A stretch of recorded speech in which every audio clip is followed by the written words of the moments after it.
Hello and welcome to the Smart Connections podcast and the Talk the Path podcast. My name is Anna Sanderlin. I am a warm-line facilitator for the University of Memphis Smart Center. The University of Memphis School of Social Work Smart Research, Training, and Treatment Center aims to provide evidence-based interventions for school-based mental health programming, increase access for school-based behavioral health programming in underserved areas, offer training on best practices in telebehavioral health, develop opportunities to research the use of technology in practice, and provide direct services to the state's most vulnerable populations. You can call the Smart Center at 901-678-1636. The University of Memphis Smart Center, in conjunction with the University of Tennessee, Knoxville, and the Tennessee Department of Mental Health and Substance Abuse Services, would like to present the Pathways to Behavioral Health Careers Project. The goals of the Pathways Project are to provide education and information on the various career opportunities in the field of behavioral health through presentations, increase interest in students in the field of behavioral health, provide opportunities for guidance with information regarding college, university programming that result in degrees for professions in the field of behavioral health, connect students with students in behavioral health programs and professionals in the field for further research. This podcast will feature students and professionals in the field to give a clear picture of the daily duties of these roles and how they help support their communities.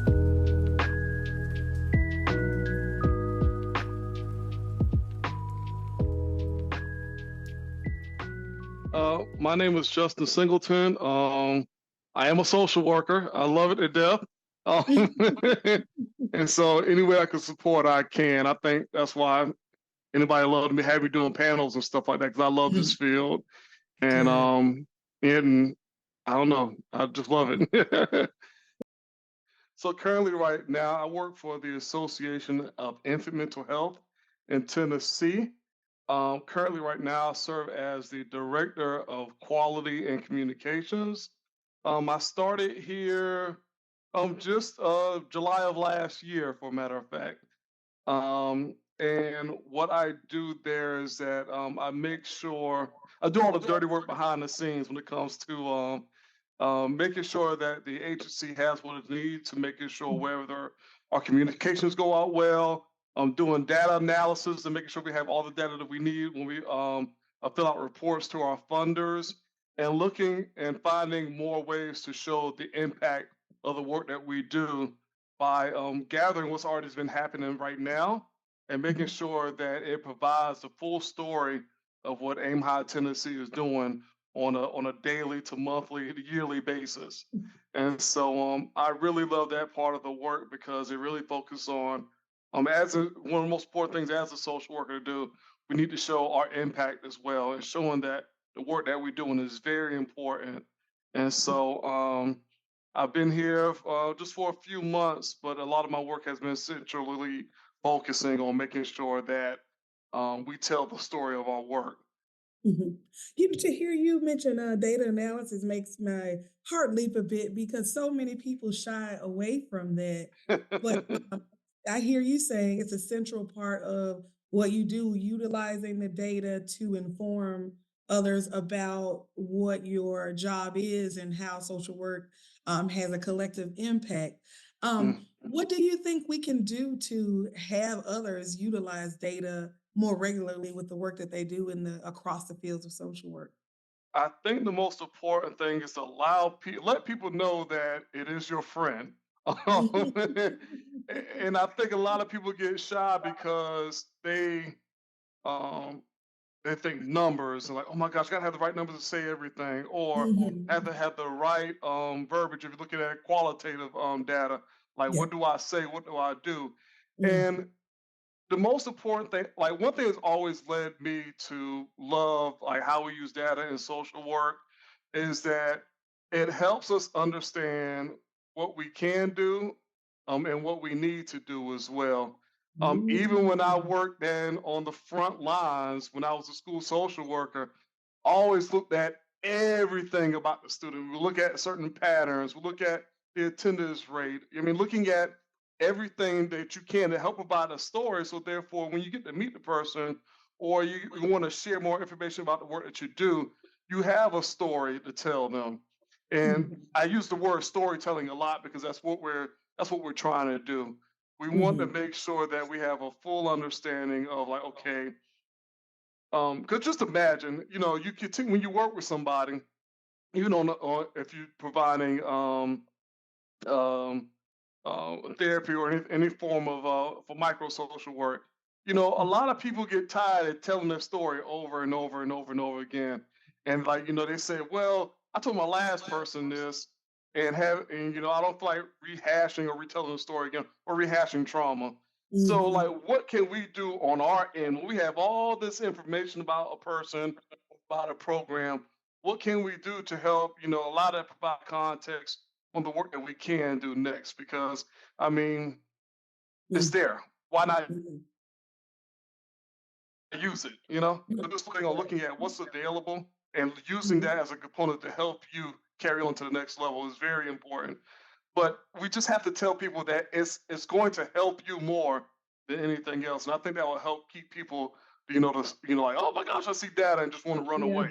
You know? Well, yeah, for the longest time, I've always held the belief, and I shout from the mountaintops, that everyone can be a data consumer. Everyone can be an evaluator. You can, and I love hearing you say storytelling because it's using language that's relatable.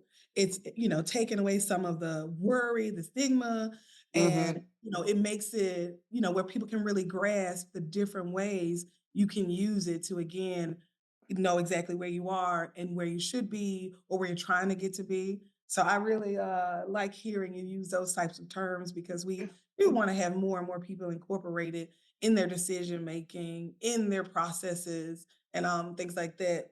The next question I have for you is please Hmm. tell me a little more about your journey to your career pathway. So essentially, you know, tell us about your humble beginnings to your now Yeah. wonderful current position. Well, back in 1984, when I no, honestly, like I had no idea I wanted to be a social worker at all. Um, I started off, I got my undergrad degree in sociology, and I always knew I wanted to help people somehow, some way. And I think it was until my senior year that I really kind of looked at the human service component Mhm. of, supporting and helping people through my professor, Dr. Bethel. I'll never forget it. Worked at an after school program, and I was like, okay, now I want to work with youth. This is where the area I want to kind of go in. But Mhm. then, I graduated from school, couldn't really find anything, and my uncle, who is he's a retired, well, he's a social worker to this day, always a social worker, but he Mhm. was a retired director of children's services in South Carolina. And he kept telling me, he said, Justin, go get your master's degree in social work. I'm like, no, I don't want to go back to school. So I fought off too hard and too long. And then I got my master's um, from the University of Tennessee College of Social Work. And it's funny because prior to that, I was taking courses in nonprofit management at Tennessee Mhm. State University, thinking that this would be my way of help, getting in and helping people, yada yada Mhm. yada. And then I actually Mhm. had a conversation with somebody with the VP, Michael Masserti, who was at the time VP at the Oasis Center in Nashville, and he was like, "Justin, you need to be a social worker." I'm like, "Okay." Two people telling me this, let's go ahead and do it. He wrote me Mhm. up a letter of recommendation on the spot, and I was like, "All right, well, Mhm. let me go ahead and I can't knock it." And so I do feel like social work is definitely a calling. Like you always, it's in you. It's nothing like, "Oh, I'm gonna be a social worker." It's like it's there. You just got to kind of get that calling for it. Mhm. So I graduated from school, did some case management for a little while. Just that wasn't my calling either. I was like, it's not it. That's not social work. And then I Mhm. never forget, I was a sociologist. I mean, I was doing a job interview one time, and this woman said, "You know what? Don't worry about it. It may take you about your third job to figure out what it is you want to do in social work." And lo Mhm. and behold, it was around my third job. I figured out what I wanted to do. Mhm. So I mean, I went along the route. After case management, I did school social work at Metro National Public Schools, and I love that job. I could do it every day, but something kept egging me on. Said, Justin, something else is there for you. And Mhm. so after that, I did work for the Tennessee Department of Education as the McKinney Dental Coordinator for the state. And that's when I figure out, okay, this is where I want to be. Doing this Mhm. type of work where I'm overseeing programs, making sure I always had to sing sure, making sure that we tell a story so everybody gets seen and heard. And so Mhm. that's what that work allowed me to do, to help the most vulnerable population, making sure they're identified and get the services and support they need. And Mhm. so I've always saw myself as being more of gatekeeper in social work aspect, and also being that person that advocates for individuals who are, like I say, I always believe that being a megaphone for those who don't have a voice, Mhm. and making sure they identify by making sure that programs are running by a tight ship to make sure that the people that not being identified or funding could be placed and where programs could amp up their services and support in certain areas and people receiving that technical assistance support they need to making Mm. sure they're serving the most vulnerable. And Mhm. so that's how I got on the whole, okay, program management and social work is definitely my space because I love advocating for people. And I know that a lot of people are doing great work, but sometimes like we can alter our programs because people are doing the same thing over and over and over again, but not realizing that there's certain trends and there's certain things happening in the population that we are serving that we need to pay attention to and continue Mhm. providing support. And Mhm. so that's how I end up on this side of the world of social work. And I always had a macro level mind of thinking, and I've been macro ever since. And Mhm. I truly believe that in order to be a macro social worker, you have to understand some of the things that happen on as a micro social worker as well. So Mhm. it's a you can't have one way out the other, and that's what Mhm. I truly believe. And I know I've been on conference calls and people argue with me about that, but I'm like, Mhm. hey, I'm sorry. Like it's very important to understand what's happening on, have experiences happen on the front lines as a micro practitioner in order to be a better macro practitioner because you're always going to refer back to your experiences and some things that you should pay attention to in order to serve the people and advocate for the people that you care about the most. Mhm. Listen, you said earlier something that really struck me, and I'm really happy to hear you share when you said there were almost I think several people who saw the light in you, who saw the impact you have, right? And there are Hmm. some people who would have one particular part figured out, but maybe not the next. So to hear you say your transition took several jobs I think is really a critical piece that a lot of students and professionals don't get to hear as part of success stories that I might have the love for it. I might have the best skill set, but I might not find the right placement. And that speaks to the wonderful variance across all of the behavioral health positions and in the field because you might end up not getting the right or the best placement the first time, second, or the Hmm. third, but because you're highly skilled, you still are leaving a lasting impact or you're creating a necessary impact until you end up, in your touchdown spot that works best for your professional, needs and for the fields. So to hear you talk about that, there, I think you said it took 3 times Yeah. it's so great to hear because a lot of students do get discouraged, and oftentimes some of the larger employers, you can kind of get lost in the mix, right? And Hmm.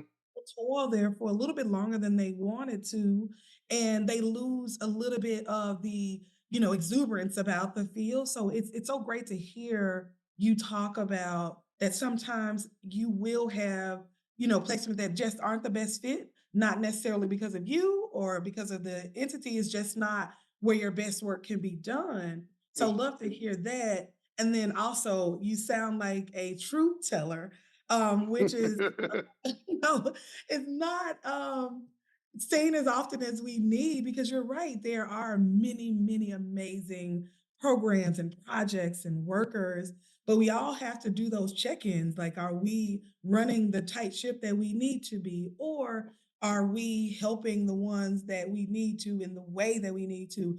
Are we being as efficient as possible? We don't want to waste resources or funds or personnel. So I love hearing that you are in those meetings with people who impact processes, who impact hiring decisions, who impact funding, and you're ringing the truth bell because Yeah. it's not the easiest job in the world to do.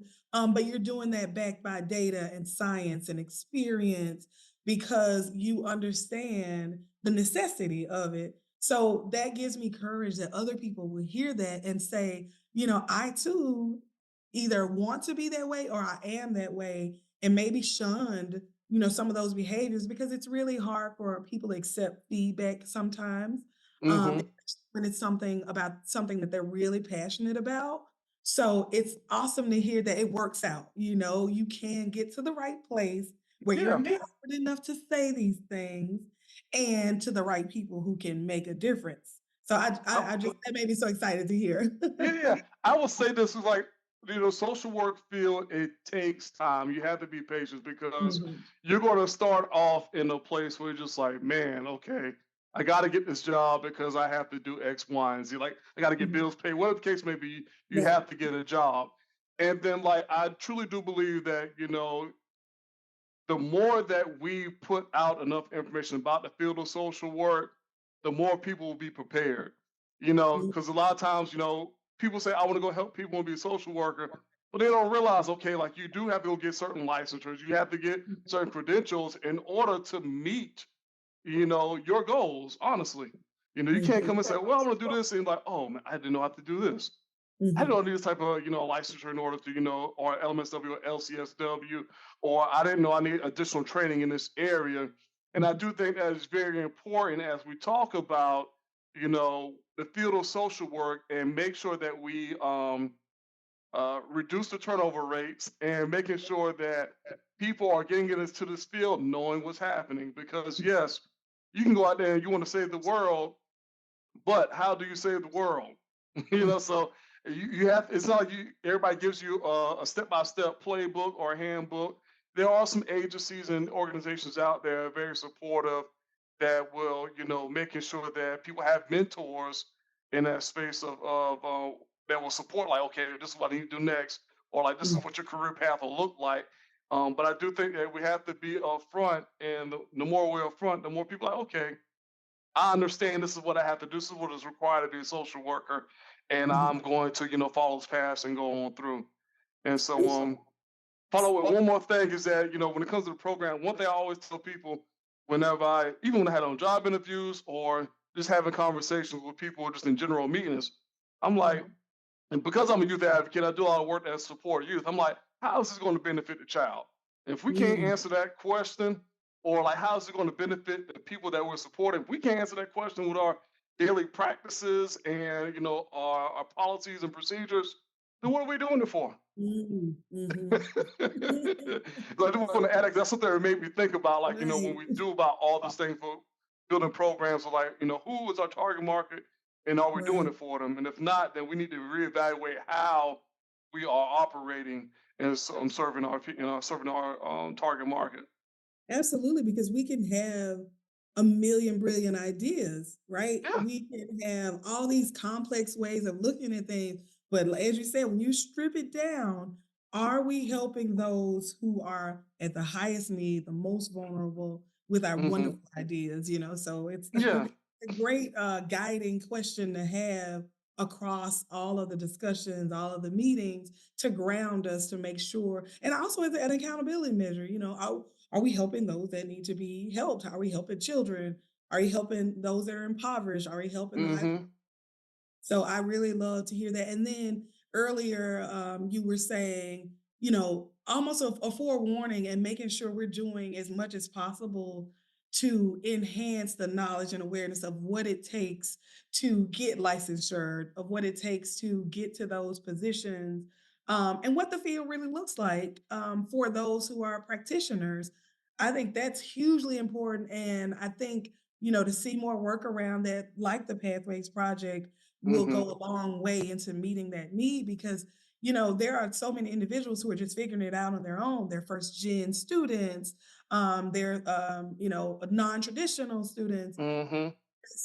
There's information out there, but it might not be packaged appropriately for their learning style. It might be buried behind paywalls. So to have a resource like this where we're sharing what those journeys look like, what the field is comprised of, the things that you have to do in an explicit way is a wonderful way to walk back some of the burnout that people experience, Oh yeah. people who leave too early who have, the a great set of skills for the field. So, I am with you 100% in saying like let's prep and prepare and inform in the beginning, along the way, and as we hand the baton out to the next generation, like there is always information that should be shared. So I really thank you for mentioning that. The Just to next follow one question. more thing with that, just because I just want to mention that there are a lot of people, and you feel a lot of social workers. We still have a lot of first generational students that are going through college to this Mhm, day. And then either they have family members that don't know anything about college, or then you also look a lot of people in the career field of social work. It's very few. I mean, you can find very few people who are like, okay, I have a relative that's a social worker. My mom and dad's a social worker, so therefore I mhm, follow in their footsteps. A lot of people you have engineer parents, they have engineer kids, but it's mhm, few and far between. You have many social work parents who have social work kids, and so therefore it's harder for them. Like when people find out they want to be a social worker, but that's their calling. I'm like, well, who can I go to? mhm, mhm, So that's why it's important for us to make sure that we provide as much information for those who are entering the field as soon as possible, instead of waiting till their second, either be their third year in the BSW mhm. program or their second year in graduate program. They're like, oh, what do I do? Or what do I Right, want to do? right. Yeah. I wholeheartedly agree on that. Early intervention is always the best way. Yes. So the next question I had is if you could go back in the time, would you take a different pathway? Why or why not? Whew. Um,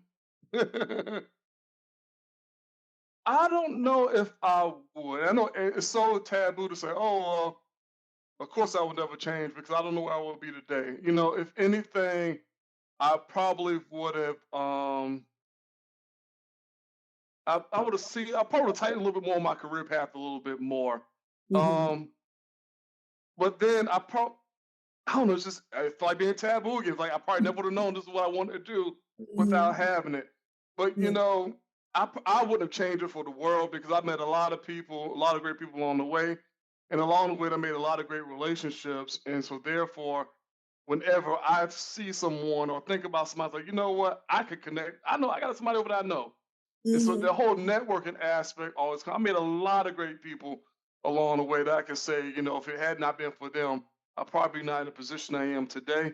And mm. so, as far as career path wise, because I've made so many great relationships along the way, and I am where I am because of them. No.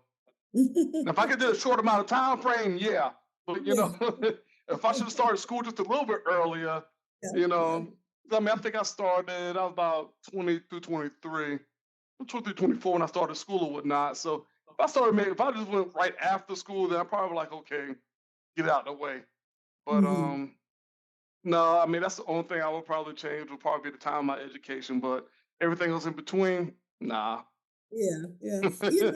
The journey has enriched you in so many different ways, you Yeah. were able, like you said, to make those connections, learn yourself, learn across positions. So it would be Mm-hmm. so hard to wipe all of that out, the impact of that. So I completely understand that. But then also, where you are now feels so like comforting and perfect. You think Mm-hmm. that I could have been here 6 years ago if I would have started, but Yeah. I and the journey is a journey, and I think it's important to, acknowledge that whether we take gaps, in our learning or if we Mm-hmm. right on through, each moment, each learning experience, each shared experience with someone else adds to, you defining what your life looks like, what your help looks like, what your advocacy looks like. Mm-hmm. So we've asked that question many times, and we've yet to have a person say they've changed. So you're you're good to go. My last question for you is what would you suggest to young people who are trying to identify whether or not a possible career in behavioral health field is right for them? Ooh, that's a good one. Um, I think it's important to know that.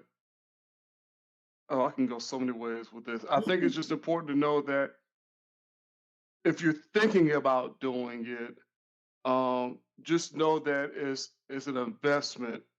Mm, Um, and so, like, you're going to invest your time, you're going to invest your treasure, your talents, your treasures.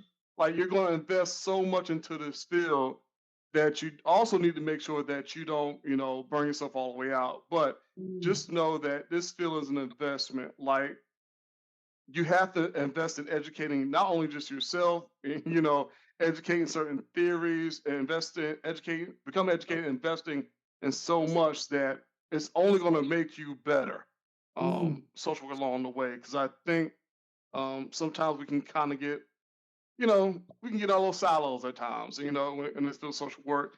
And I think when you do stuff like that, that is when you realize that you start to experience the burnout. You start to feel like, is this the field for me? I'm questioning every day. But mhm, it's an investment in education, it's an investment in yourself, it's an investment in relationships. And mm, so I think those are very important things that, if you're going to get involved in behavior and mental health field, that just understand that it is an investment. Now, I'm mhm, not saying invest 100% of everything you have into it, mhm, because that's when you find people like, really just like, I'm done this field. But just mhm, make sure you make a sturdy and strong investment in mm, this space, because that is when you'll find out that you're going to be successful in meeting your goals. And the other thing, the part B, if I can add to it, is like, remember your why. mm, Why are you doing this? I guarantee you, everybody has some type of personal connection and that's in social work, and is the reason why they're in this field. Um, remember your why through your hard times, through your bad times, even through your great times. Remember your why, because that's what's mhm, going to keep you going. Because it will be some times like, man, what in the world am I doing this for? Like, you literally gonna ask yourself that, and then you have to remember like the why. Like, I knew that I always wanted to help people, and I always had a way of making connections for individuals and making sure that, hey, let me do some research or something, so therefore somebody else can benefit for it. So that's always been kind of more like my why, and like why I love supporting people, because there's so much out there in this world that can help the disadvantaged, that mhm, they need to be educated about it. They need to know what their rights and what they're able to have in order to receive a healthier lifestyle. And so that's one of the reasons why. mhm. I'm working my dissertation right now at the University of Memphis, and I had to stop a couple weeks ago. It was like, what is my why? Like, why am I doing this? Write this dissertation, and so and so I had to sit to myself, remember the why. And like, there are investments out there within that, but the most important things I had to remember the why, and so that what really led me to, like, continue to move forward, because Mhm, there gonna be some times where you feel like you're all by yourself, but mm. your wives was gonna help you get you through a lot in this field.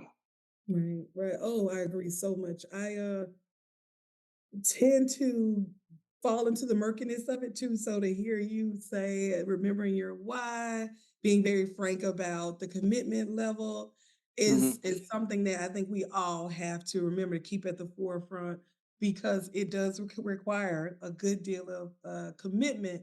And these are things that should again be talked about early on. You know, Mhm. looks like for you because different commitment has different effects on your life, whether it's a fiscal commitment, whether it's, Mhm. volunteerism, and finding a way where you're still working. So it looks really Mhm. different for each person. But the more you're aware of that, the more you can prepare and kind of be able to knock down some of those barriers that limit, what you can do when you're ready to do it. So Mhm. I agree with that. And again, with the why I too am working on dissertation at the University of Memphis. So I understand when you look up at the ceiling and you're saying, what did I do to my life? Yeah. But then that internal motivation, the thing that drives all of the actions, all of the late nights, all of the Mhm. sacrifices, the greater later, is so deeply important to doing the things that you believe in the most and that we need the most. So I agree with you so much, and I Mhm. appreciate you sharing that. That was the last question I have for you. It's been so wonderful hearing you talk and give your perspective. I know you're very well aware in the social work field, it's highly dominated by women. So it's so Yeah. nice here. You speak from not only as a man, but as a African American man in the field. I know the numbers are very, very low for practitioners, and that's a high need for that population who has experienced a good bit of a trauma and effects of from systemic issues. So I'm just so grateful for you sharing that today. So many will be inspired by your journey, the wonderful points of brevity that you provided, and the guidance. I'm just so excited to get this one out there so that hear from the truth teller. Yeah. So I do thank you so much for your time today. If you have any questions or comments or anything like that, please feel free to reach out. And hopefully we will connect again soon. We shall. Thank you. Thank you so much for tuning in to listen to our podcast brought to you by the Smart Connections podcast from the Smart Center at the University of Memphis, as well as the Pathways to Behavioral Health Careers Project. If you or anyone you know needs any information from the Smart Center, please contact us at 901-678-1636 or email us at smartcenter@memphis.edu. You can also learn more about us at our website, memphis.edu/smartcenter.